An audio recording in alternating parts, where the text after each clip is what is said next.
I'm Cary Judd. I'm from Boise, Idaho, and I ride ESK8. I love ESK8 riding because there's a sense of freedom. There's a mental health aspect. You know, you can't be going down the road at 30, 40 plus miles an hour thinking about anything else, and there's a meditative presence to that, and you can't really be depressed while you're doing that. Riding is definitely an outlet. It's definitely a stress relief. I think there's something to what Native Americans call wind therapy. A friend of mine explained when we were making our film that what I was doing was, she said, we've been doing that for hundreds of years. You know, when a member of the tribe is feeling down or forlorn or melancholy, they would put them on a horse and slap the horse in the ass and make it run so they could feel the wind and I think just feel alive and present. The first time I rode an ESK8, it was a friend of mine who I'd skateboarded with, and I was kind of a purist. I was a little skeptical of the idea of having a powered board. I don't really like motorsports, but he's like, just get on it, and I was like, okay, but this is cheating.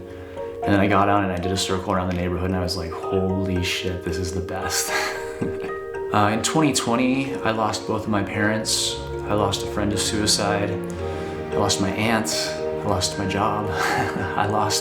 My cat got hit by a car, so it was kind of a when it rains it pours. And I think the moment when I decided that I was going to go through with this and go to Iceland, it was after my dad's funeral, when we had family together. One of my aunts said,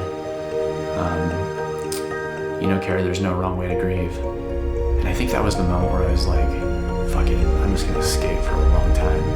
I was pretty emotionally beaten down, and the only time I got relief from that grief, from that sadness, was when I was on my board. So I gave myself the goal, you know, what if I could take this 100 miles a day? What if I could go somewhere where I could do a giant loop? And I landed on this idea of Iceland because I'm a photographer and a cinematographer. I wanted to do it someplace beautiful, out in nature, and I just didn't know what else to do, and I knew I had to do something. There's a whole segment in the film that in the editing room we called The Kindness of Strangers, and that was such a beautiful, valuable lesson, and it was a testament to the goodness inside the PEV community. We ended up making friends over Facebook with a rider out of Reykjavik that was just ready and willing to help us solve the charger problem. His name's Kuber, and we made a friend for life in him, and I still actually keep in contact with him on a fairly regular basis. And again, it's just a testament to the PEV community. We're all a bunch of weirdos, but we all kind of get each other. Meeting someone who was just willing to help on this this enormous undertaking. We showed up underprepared, and then a kind stranger showed up.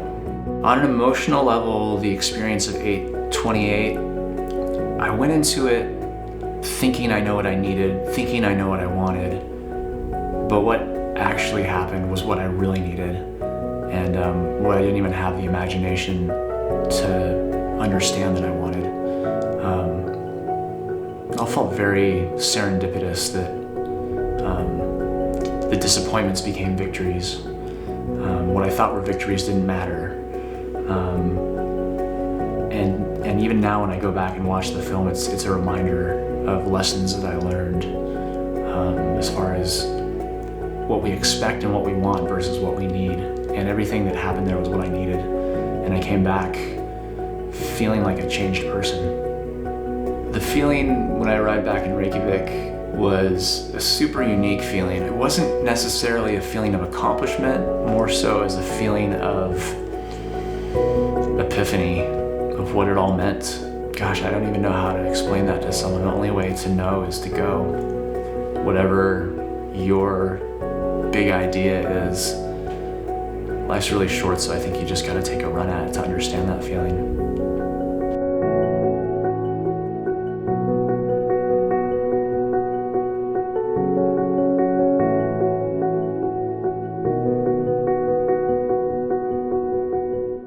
My name's Cary Judd. You can follow me on Instagram or Facebook, and it's at 828 documentary, or my personal Instagram is Cary Judd. That's Caryjudd.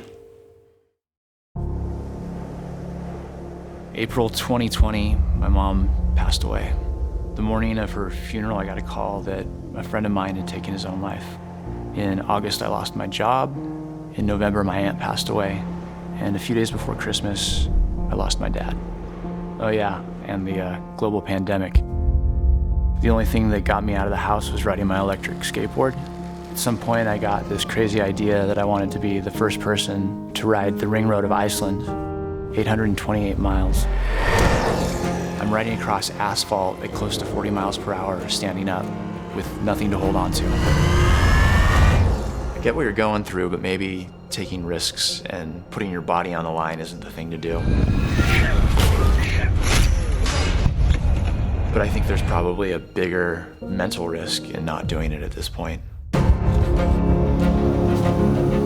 Something that really strikes me about Cary is that, you can't talk him out of it. He's going to find a way. If anything stops him, it's going to be things that are outside of his control. Oh, there it is. I'm so done, dude. I'm just f***ing done. This is a documentary about failure. I have faith in you. I'm gonna be here. If you fall, my hand is right here. I'm gonna lift your ass up.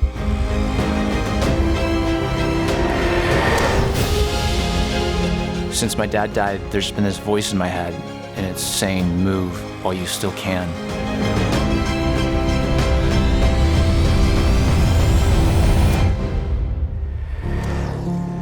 They say there's no wrong way to grieve.